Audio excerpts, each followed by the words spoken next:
Assalamualaikum warahmatullahi wabarakatuh, Baraya Priangan. Kita ketemu lagi di Perspektif. Kita akan membahas soal apa yang mesti diperjuangkan oleh kalangan milenial dalam politik. Kecenderungan pemilih hari ini sangat dipengaruhi oleh isu-isu besar nasional yang tanda kutip dalam konteks lokal itu tidak terlalu bermanfaat langsung sebenarnya. Bukan yang menjadi kebutuhan yang dekat dengan dirinya. Itulah pengaruh media massa. Kang Nan, apa yang harus diperjuangkan oleh kaum milenial hari ini? Tentunya karena seseorang itu kan produk dari anak zamannya, zeitgeist lah saya mengutip. Tentunya konteksnya hari ini kan teman-teman senang ya tadi berkerumun sesuai dengan habitatnya tentu. Tapi bagaimana memberikan ruang untuk mengaktualisasikan kan hari ini gitu kan, dengan misalnya karena medsos yang begitu dunia digital ya, bagaimana ruang untuk media itu mengaktualisasikan atau mengimplementasikan gagasannya.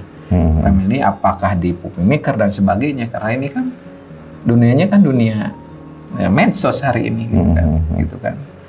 Tentunya kan itu harus menjadi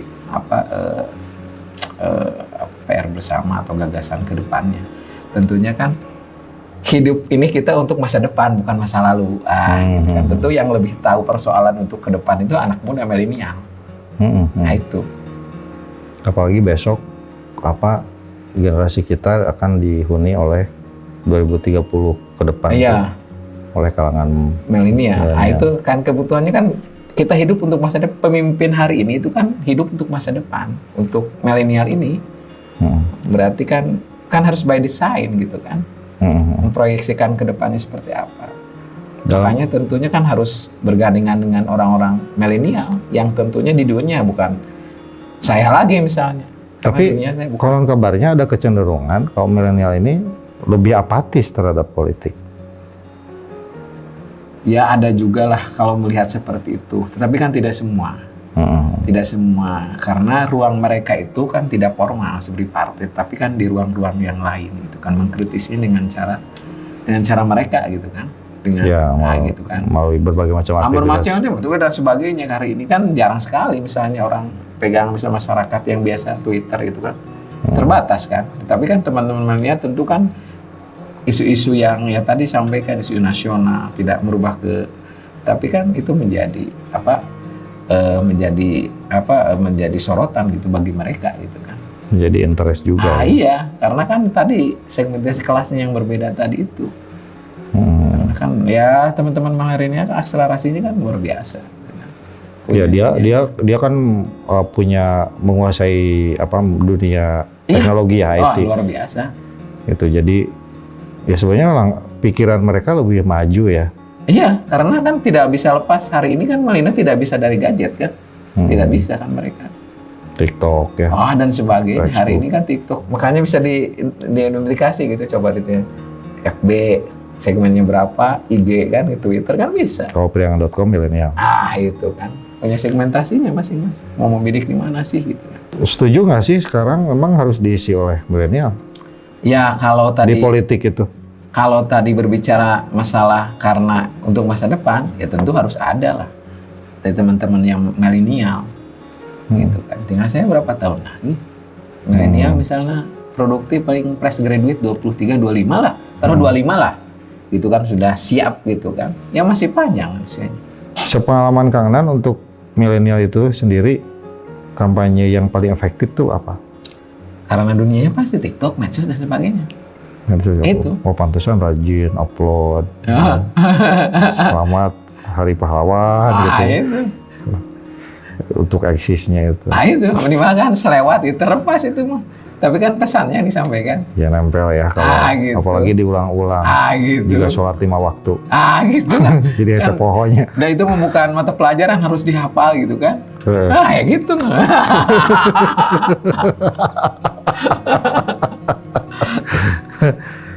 Perjuangan Kang Nan sendiri di Komisi 3 sekarang terkait dengan milenial apa?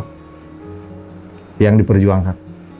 Ya harapannya tentunya kan ini nanti itu persoalan. Bentar dulu, berapa orang sih yang 40 ke bawah tuh? 40 ke bawah.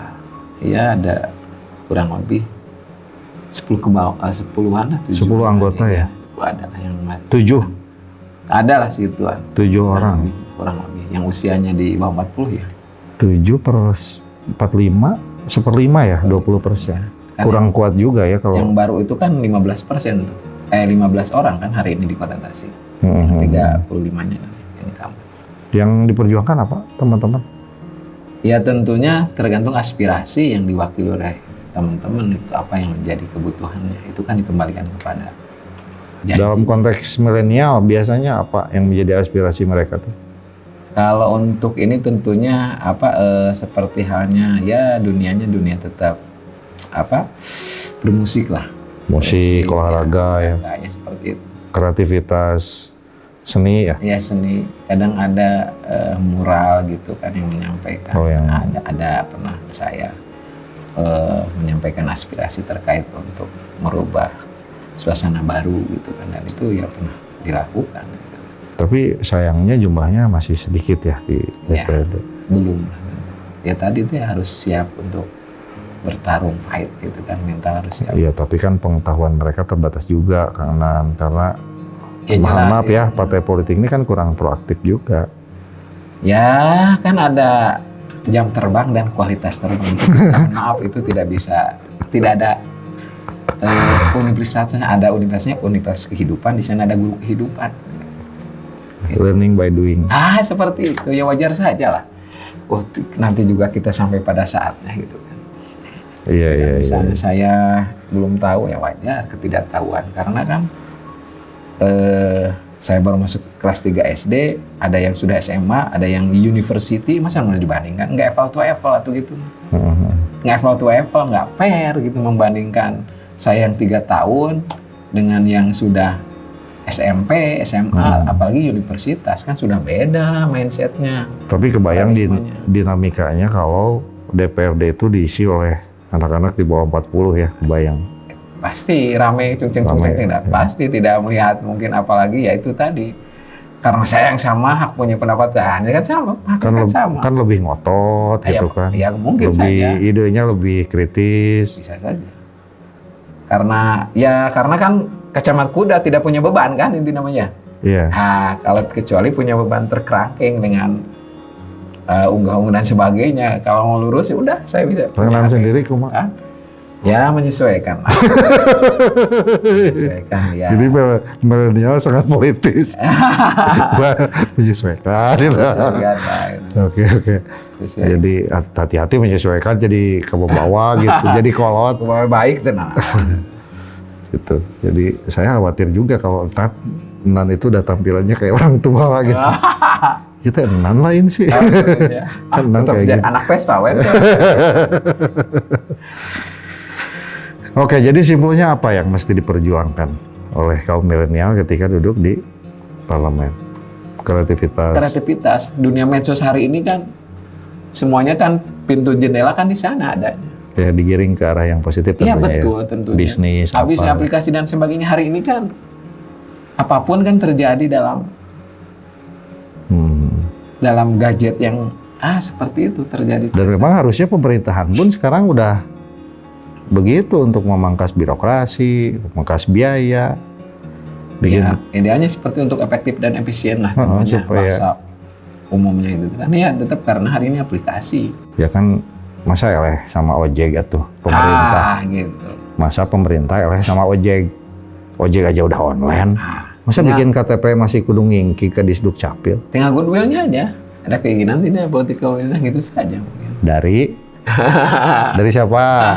Dari pemerintah atau dari eksekutif. Ya tentunya. Itu kan tergantung tekanan di dalam. Ya kalau kita kan menyampaikan apa yang menjadi aspirasi, kalau toh kita sampaikan kan di rapat kerja, rapat dengar pendapat kan disampaikan. Karena ruang kita kan di sana. Kerja-kerja kita kan di sana. Apa yang menjadi aspirasi disampaikan. Bagaimana berinovasi, kreativitas, kan mereka yang lebih paham dengan kebutuhan. Oke, pembicaraan yang sangat menarik. Terima kasih Kang Nan atas kehadirannya. Baraya Priangan, perjuangan politik kaum milenial itu satu hal yang harus kita perjuangkan tentunya. Karena generasi ini adalah generasi pemilik masa depan. Ya. Itu berbagai hal yang menjadi kemajuan teknologi hari ini adalah dunia yang sangat lekat dan tidak bisa lepas. Peran politiknya itu diantaranya adalah mendorong perubahan-perubahan itu terjadi dengan mengadaptasi teknologi yang kaya dengan kreativitas. Tentu ruang-ruang untuk para pemuda dan lain sebagainya juga itu adalah satu hal yang penting untuk diperjuangkan. Perjuangan Kang Enan diantaranya adalah mendukung pedestrian street gitu kan, ruang-ruang baru untuk publik tentunya di Kota Tasikmalaya. Demikian pembicaraan yang sangat menarik ini terpaksa harus kita tutup. Kita akan ketemu lagi di perspektif episode berikutnya. Hatur nuhun. Sami-sami.